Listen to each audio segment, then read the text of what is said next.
or they try to.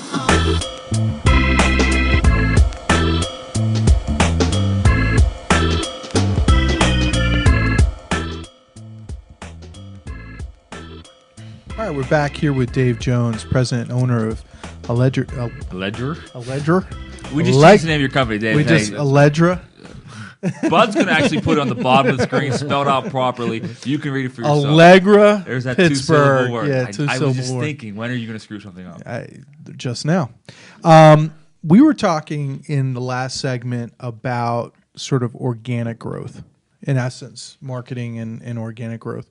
One of the major ways that you have looked to build your company is through M&A.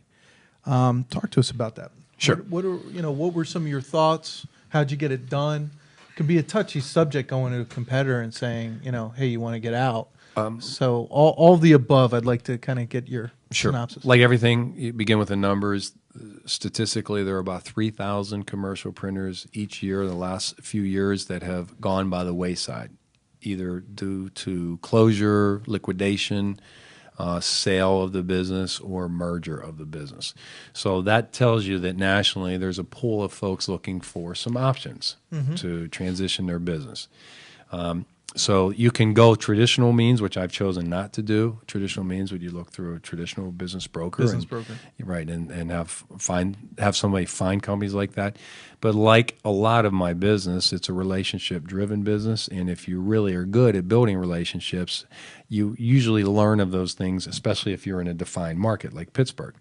So all of my discussions have occurred, barring one, through just somebody knows somebody. And it's literally that simple in my business. Not every business is that way, but in a defined market like traditional commercial printing, everybody knows somebody.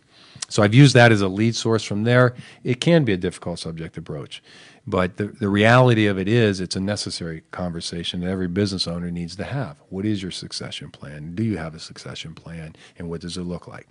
And oftentimes we're able to provide them with ideas or solutions to help get more value out of their business than they could otherwise get. Was the person that the acquisition, was this someone looking to retire, or was it someone that wanted to get out of the printing business? What were they, not getting into specifics, but what was the general circumstances? A lot of times it is circumstantial, whether age is a circumstance, whether it's health, right. In one particular case, there was a death in the family of a key member. Another particular case, there's a health issue. So there are always circumstances in small to medium-sized businesses, and that's the timing thing, and that's where relationships. Life event. I mean, we live in the business of life events. So. And when we talked in another segment about when you got started, you're looking at what makes businesses fail.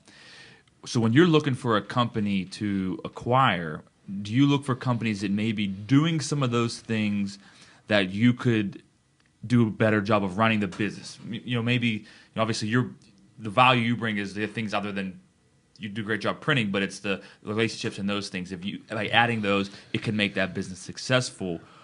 Or do you look more for that good business that's getting out of it, or maybe both? Well, there are lots of things to look at when in a merger and acquisition. Again, this comes from my corporate background, but it also has to begin and end with the numbers. If the numbers aren't there, and if you can't make the numbers work for both sides, there's no sense in even continuing a discussion. It's not going to be, no matter how attractive, how much you like each other, the bottom line is it has to be good for the buyer and the seller.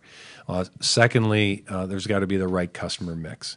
It's got to be a synergistic customer mix. If there's a lot of overlap in a customer base, it's probably not a good fit. So those are usually the first two litmus tests that I try to get by. If those look good, and then usually have a basis for continuing. Do you have a thought basis, for when you want the merger and acquisition to, I forget the term, but in essence pay for itself? Was it Creel or something like that? Yeah, basically the payback period. Yeah.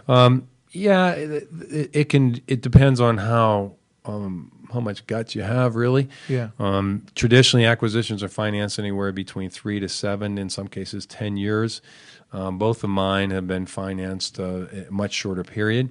It makes it a little tougher on cash flow, a little tougher on running the business. But I like to see a business start to return within 6 months to a year. And again, it usually is paid for within 4 years on average. That's an aggressive schedule. Not everybody has that schedule. Sounds it. Yeah. Sounds it. Well, I mean, I think the value of your business, though, is being able to cross-brand market your other Correct. services to that existing Go deeper. client Right. base. Because if you're just going to pick up people to do printing and you're in as we've talked about, a shrinking industry, then you're kind of throwing good money after bad. Absolutely. And if there is that cross-pollination of customer bases, Yeah. and that's a good thing for us. So Quick question. We're getting short on time. What are your ways of doing some of that cross-pollination? And I know your recent merger is pretty. We're really. I mean, it just got done a few months ago, so you might not have.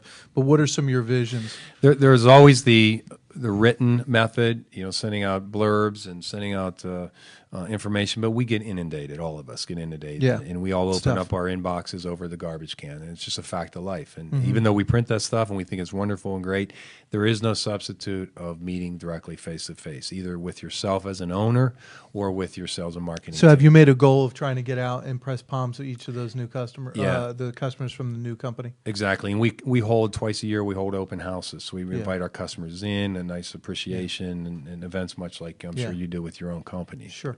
But those touch points we have with our customers are key. So when you're pressing palms, I'm guessing you're also saying, "Hey, thank you so much. Want to keep your business, Absolutely. et cetera, et cetera. Here's who I am. Here's what I'm about. But oh, by the way, here's some of the other services that we can provide if you so choose to utilize us for that."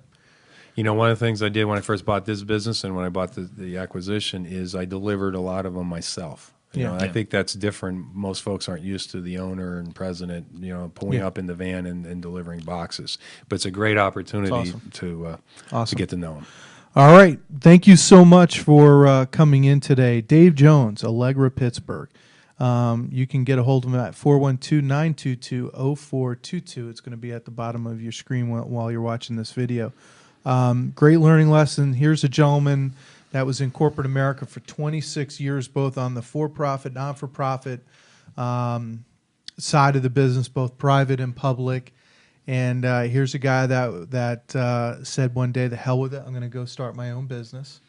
Very much like myself, except I was in corporate America for 12 years. So here's a guy that was 26 years. So many people watching this, Dave, right now. It's courage. Absolutely. Conviction, passion. So if you got it, don't be scared. Check out the rest of the episodes with Dave. Check him out at AllegraPittsburgh.com, and we appreciate you watching us. Thank you, guys. Thank you.